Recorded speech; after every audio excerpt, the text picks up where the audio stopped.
ازيكم يا بنات؟ عاملين ايه؟ يا رب تكونوا بخير. فرحك قرب وعايزة تطلعي بأحلى لوك وأحلى بشرة. الفيديو ده معمول مخصوص ليكي. هقولك على روتين كامل سهل تطبقيه من دلوقتي لحد فرحك، وهتلاحظي فرق رهيب. خليكي معايا لآخر الفيديو. هقولك على حاجات تعمليها وهقولك على أخطاء تتجنبيها، وإن شاء الله هتعمل معاكي نتيجة حلوة جدا.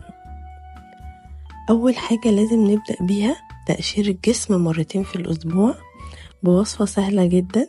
هتجيبي معلقتين سكر بني أو أبيض على حسب الكمية اللي انتي هتحتاجيها لجسمك، وزيت جوز هند وعسل أبيض طبيعي. قلبيهم مع بعض ودلكي جسمك بيهم بحركات دائرية تحت الدش. الروتين ده فايدته انه بيشيل الجلد الميت وبيفتح البشرة ويخليها ناعمة وبتلمع على طول. وبعد كل شاور جسمك محتاج ترطيب عميق. أفضل زيوت تستخدميها هتكون زيت لوز الحلو وزيت جوز هند، هيدوا لجسمك نعومة وترطيب وهيحافظوا على مرونة بشرتك. الجزء الداخلي بقى، مفيش بشرة حلوة من غير مية. اشربي على الأقل 2 لتر مية يوميا، وكلي خضار وفاكهة، وفيتامين سي لازم تاخديه، والزنك بيساعدوا على البشرة بتكون مشدودة ومرنة بشكل طبيعي. هنيجي بقى للأماكن الغامقة اللي في جسمك لو انتي عايزة تهتمي بيها بسرعة قبل فرحك. تفتيح الأماكن الداكنة، واهم حاجة ما تنسيش ركبك وكوعك، تهتمي بيهم كويس جدا وتعملي لهم ماسك تفتيح مرتين في الأسبوع.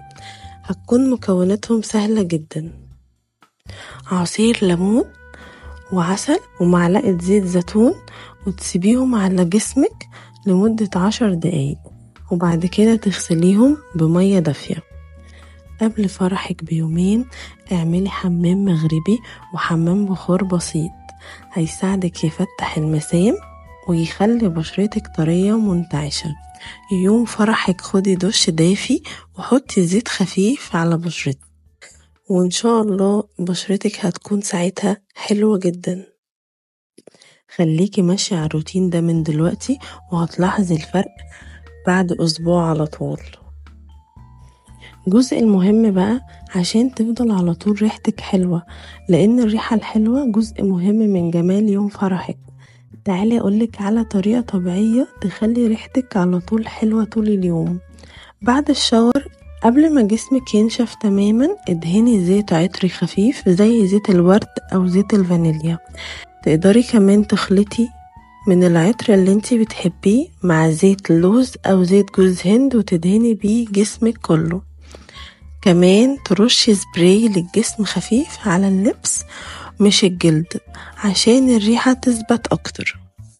واستخدمي مزيل عرق يكون طبيعي ويكون فيه ريحة فريش زي الليمون والنعناع عشان تحسي طول اليوم بالنظافة والانتعاش.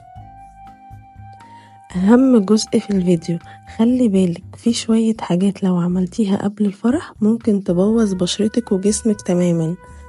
هقولك على أخطاء لازم تتجنبيها عشان تطلعي بأحسن شكل. أكبر غلطة ان انتي ممكن تعملي ماسك او تحطي كريم قبل فرحك وانتي مش عارفة ان بشرتك حساسة ولا لا، ممكن يسبب لك حبوب مفاجأة. ولازم تلتزمي بمنتجات انتي متعودة عليها. بلاش تعملي ازالة للشعر سواء كانت سويت او ليزر قبل الفرح بيوم، اعمليها قبل الفرح ب3 أيام على الأقل عشان لو حصل احمرار في الجلد يكون في وقت يهدى. السهر، اوعي تسهري كتير الفترة دي، السهر هيبينلك تعبك واجهادك قبل الفرح بكام يوم. حاولي تنامي من 7 ل8 ساعات يوميا. واهتمي برضو بأكلك الفترة دي، بلاش أكل ملح كتير أو وجبات دسمة قبل الفرح عشان ما يبينش ان جسمك منفوخ أو مشدود، عشان الأكل اللي فيه ملح بينفخ الجسم. كلي أكل خفيف وفيه خضار كتير وفاكهة كتير، وأهم حاجة المية كتير عشان بشرتك تكون اليوم ده أحسن شكل. عشان ما تتوتريش اعملي جلسة استرخاء واسمعي قرآن، وافتكري دايما ان فرحك مش بس يوم، دي بداية حياة جديدة ان شاء الله. خليكي ذكية وتجنبي الأخطاء دي قبل فرحك، هتلاقي نفسك طلعتي بأجمل طلة يوم عمرك إن شاء الله.